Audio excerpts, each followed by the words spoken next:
Hi, it's Miles Red Songbird in New York City. I'm going to read this paper I've written called I Bargained with Life.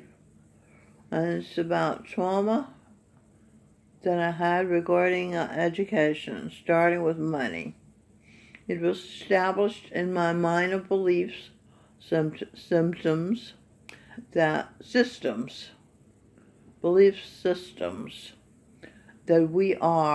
I am poorer than the poor. I discovered this at 6 years old. Most of my life I've been poorer than the poor. I have a reason to believe I'm poorer than the poor. My mouth is covered by my hand. Helen Anderson, hand. Helen Anderson, A-N-D for Anderson, my half sister, is not poorer than the poor. Mama forced, seduced, manipulated her into going to college. Mama had wanted to go to college, but Clarksville's college had been segregated when it was time for her to enroll in college when she was young. Mama made Helen do what she lacked easy opportunity to do, become a teacher. Therefore, Helen was middle class, which is upper middle class in colored Negro black communities. Mama's daughter progress exceeded her progress. Mama told me I was going to a crap, useless school, getting a useless, inferior education, not as good as hers. The crap school, Cobb Elementary, had my teacher, Mrs. Quarles, administer a standardized test to me when I was in second grade. There was a, what is this question? What is this question? And it showed lines. That's what it looked like. That's what it looked like, lines. Later, after the test, I asked a class genius, I was the next smartest person in the class, what the answer to the question was. She said the lines represented a carrot.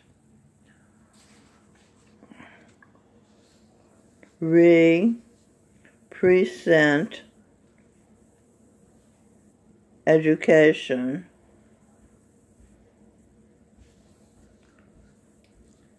regarding pretense, T-E-N-S-E, pretense, entered deduction as actual deductions. The information is already in your brain. The teachers and books don't put knowledge in your brain. They awaken it. It is latent, kinetic energy, potential energy. Energized knowledge is power, realized, opened eyes. Okay, you see? So the education system is pretense. They think they're putting knowledge in your head. They're not. It's already there. They're just awakening it.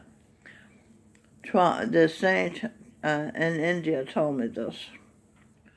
Trauma Education, page 2. The class genius became established in my brain the belief that Anne Merriweather was the class genius because she knew that those lines on the test had been a drawing that represented a carrot. Carrot. Carrot. C-A, hurry, ordered test. I did not stop, contemplate, ask myself, what is this figure, this picture? I saw, perceived the lines, jumped to the conclusion, acted. that all I was seeing was lines. I decided, settled, on that this is lines. So my brain followed my instructions. Decide, believe, know, decoded, entered, mild, read, orders. Okay, so the brain followed my instructions that I had decided on and believed in, and I know, and became orders. These are lines. See, that was the belief. So that's the order. Talk, share. Talk and share. My brain followed permission, allowed, felt, F for felt, O for order, L for will, L for will. Felt, order, willed, will. Felt, added feeling. Willed, moved. Wedded, finalized. Finalized the connection. I felt the order, allowed, will to dwell upon with the order, become wedded.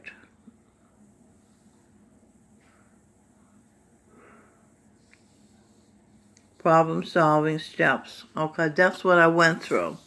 The steps from seeing the lines on the paper, perceiving it, to deciding that that's what they were, lines on a paper. I never decided it was a carrot. Anne told me that. Problem-solving steps. Perception, action, settled matter, know, speak onto paper, write,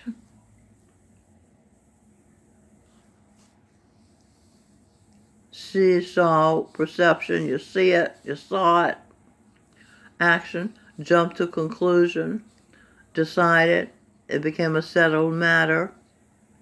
That's settling the matter when you decide. Believe is to know, and then speak onto the paper, write it, talk and share. Permission, admitted, entrance.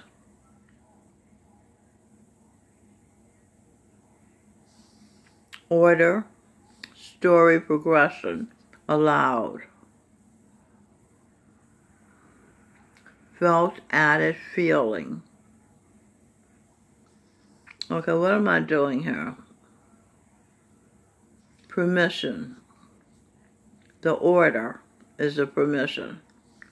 And then the story progression.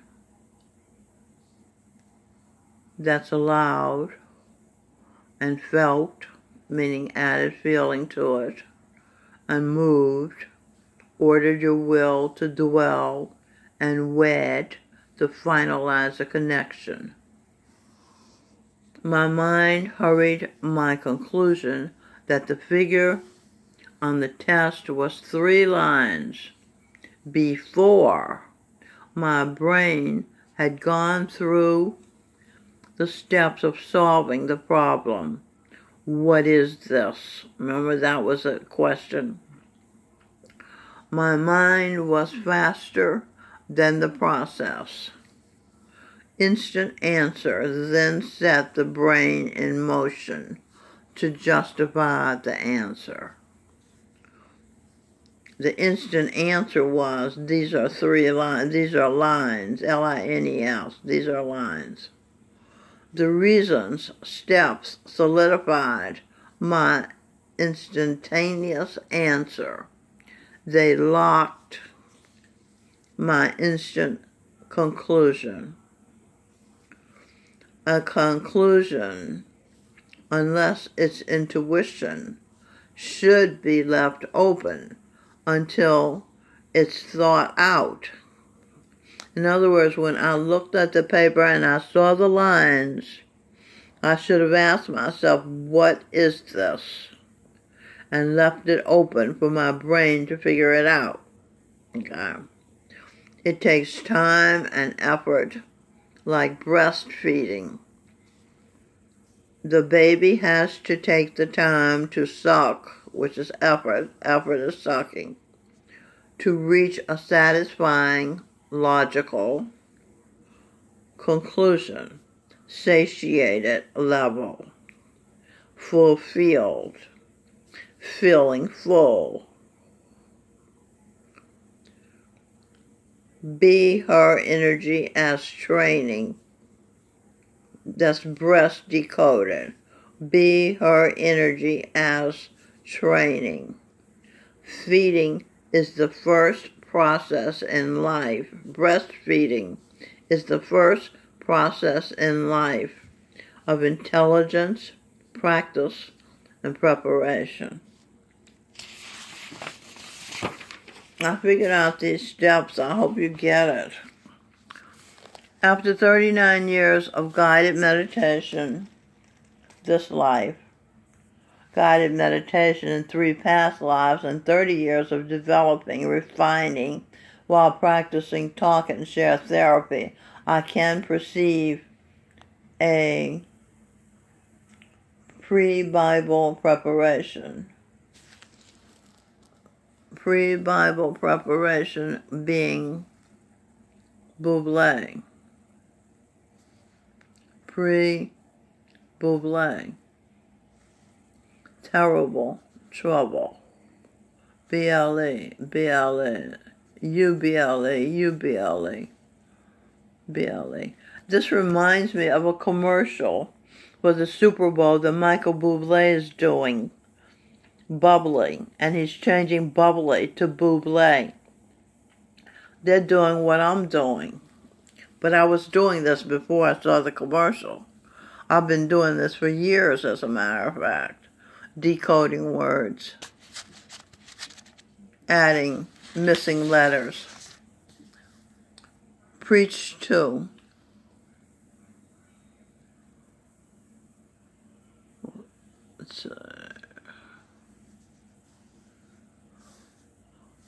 Concluding. No going through. No going through the steps, the logic, to satisfy my intellect. That's the Bible. I'm talking about the Bible. Pre-Bible preparation being preached to. Concluding without going through the steps of logic to satisfy my intellect. So the newly awakened, real, alive information could become part of my power base, my foundation, my understanding, my stability, my long-lasting reality. So what I'm saying is, the Bible was preached to me. I did not think it through logically because I had no one to talk to about it. I just heard what the preacher said. It went into my head. Just like I saw the lines on the paper and I concluded that they were lines. I didn't think it through.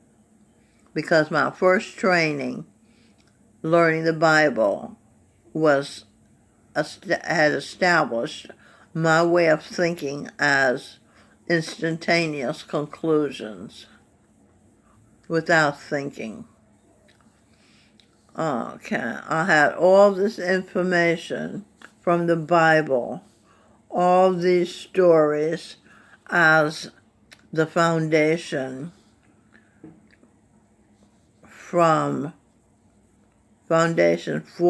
my store of knowledge. Field her omitted. The field myself was omitted. In other words, I was not involved in the information. The preacher put the information in my ears and it went to my brain, or my brain and it went to my ears. Okay? My brain, my intellectual process was omitted.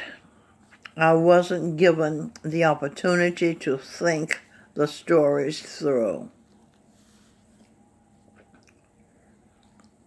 For my belief system. Let's see, where is this from?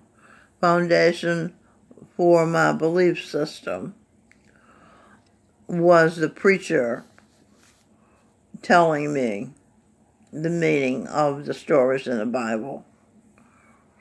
I did not participate. I did not think about it. I did not think it through. The words, sentences, books with feelings of the authors of the books of the Bible. I was not engaged in dialogue to think, to satisfy my intellect before arriving at what I believed was true. I had to gulp down what my babysitters believed, which was what preachers in some cases bellowed at me, like shouted at me. Baby's energy allowed wedded to information coming at me into my ears instead of being wedded to information I had perceived with my ears, seeing then with my eyes, seeing then speaking silently inside my mind or aloud to someone in conversation as I went through the steps, using inbred ability to think logically based on DNA and genetics as to how well I could think logically. Genetics, general education, extraterrestrials. When I see sun shows unto you all.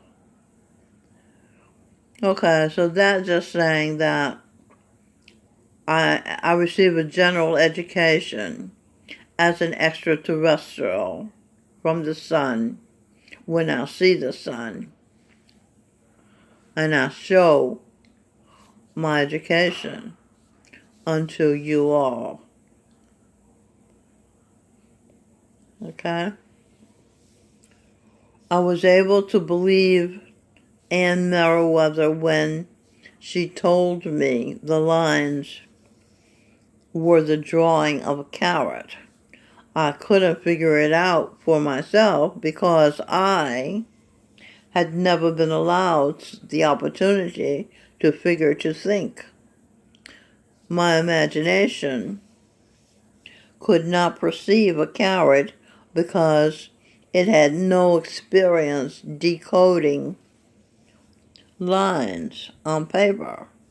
It had no clue a carrot might be represented by lines until I was told it, by lines on the paper in the test. It was a standardized test that made me feel stupid. I told my family, my mother and sister, when I was in second grade, that my classmate, where's my picture? That my classmate, Anne Merriweather, was a genius. My sister refused to believe me. She said her mother, Anne's mother, probably helped her with her homework, tutored her. I told her, Anne knows the answers to questions the teacher hasn't taught us. No one helped me with my homework. I never saw anyone that helped anyone with their homework, so my imagination couldn't picture Anne's mother helping her know the answers to questions before they were asked. Years later, when I was in seventh grade, my sister told us that Charles Gray had found an error, ERROR, on a world map. He's a genius, she said. I now have uncovered, mild read, the fact that though my sister was a favorite in our house, as many firstborns are their parents' favorites, she was jealous of my beauty, which my mother didn't allow me to know existed. She told me beauty is as beauty does, meaning no, you are not pretty unconditionally. My sister was jealous of my intuition. That's why when I was 7, she couldn't let me think I had a new thought, an independent thought, that Anne Merriweather was a genius. Plus, she didn't want to know that I was in close proximity to a genius, and she wasn't. Though she had Mama's love, Mama told me and reminded herself that she had never wanted me, that she tried to abort me. Jesus Christ Govinda Singh told me several years back that one of the gods of, indeed, the God of my colored Negro community, Reverend Dr. Wilbur Daniel, was my blood father. I digress. Govinda, my mother stunted my growth, my intellectual development. I was smart as a genius as Nietzsche, Dostoevsky, because I had been equal to married to them when they were in the form Dr. Carl Jung, who my daughter Robin Birdsong who had been my babysitter, who instilled in me my mission. Ye shall know the truth, and the truth shall set you free. And Andoni and her husband, my uncle by marriage, Brother Wright, Jesus Christ, Charan Singh projection, made me believe the golden rule. They were reinforced, they were reinforced by school and church. The rule says, do unto others as you'd have them do to you. So, as a child, I decided when I grew up I wanted to be a mother and do for my children all what I would have wanted my mother to have done for me had I deserved it. My mother, because of something I'd done to deserve it, stunted my intellectual development. I made my children smart, very, very smart. I exposed them to the best, that which is the best. The royals experienced violin, that which the best the royals experienced, such as violin playing, members of youth symphony orchestra, horseback riding, private schools, tennis, volleyball, soccer, basketball. My children participated in all of these things I'm telling you.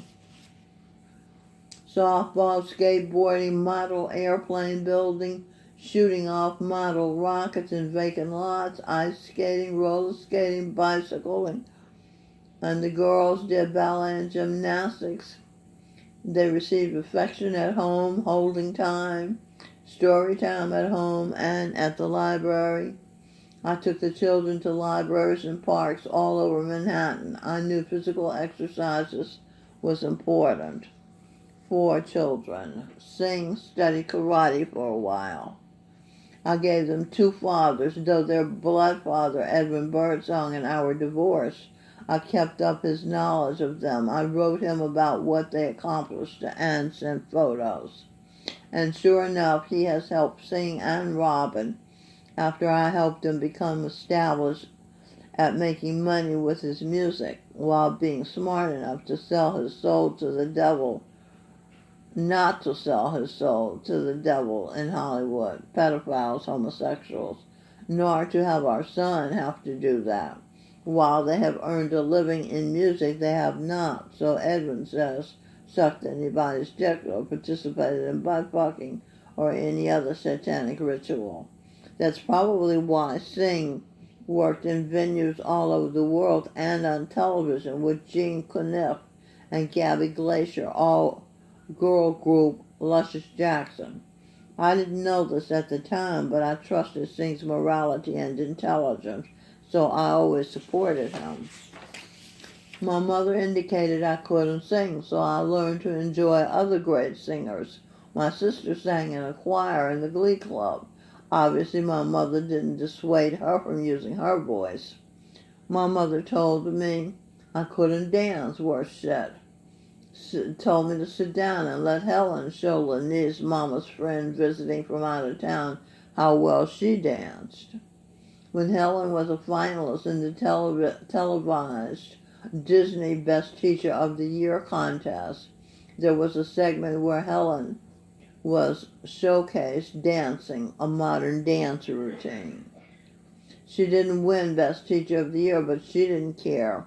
She had gotten to wear real jewelry from Disney's stash backstage.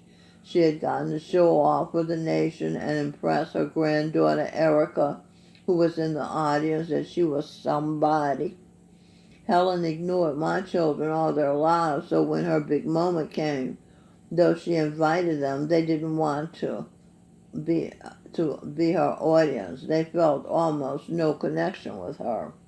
They had been close to Stevie Wonder, his baby's mama, all their lives, and his children. They had been part of the welcoming team riding around in the special car in Madison Square Garden, Ringling Brothers, Barnum and Bailey Circus, and we got to go backstage and see the lions and tigers in jail cages. They had been bad in their past lives to have earned the unspeakable misery no animal can bear his soul to his mother, father, sister, brother, friend, or psychologist. Because they can't talk. They can't speak English anyway. They can't speak human.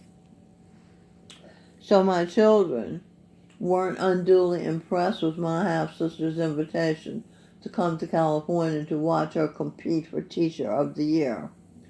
Helen told me years ago she became a teacher because she didn't want to work hard like Mama. She didn't become a teacher for the best reason, to help others.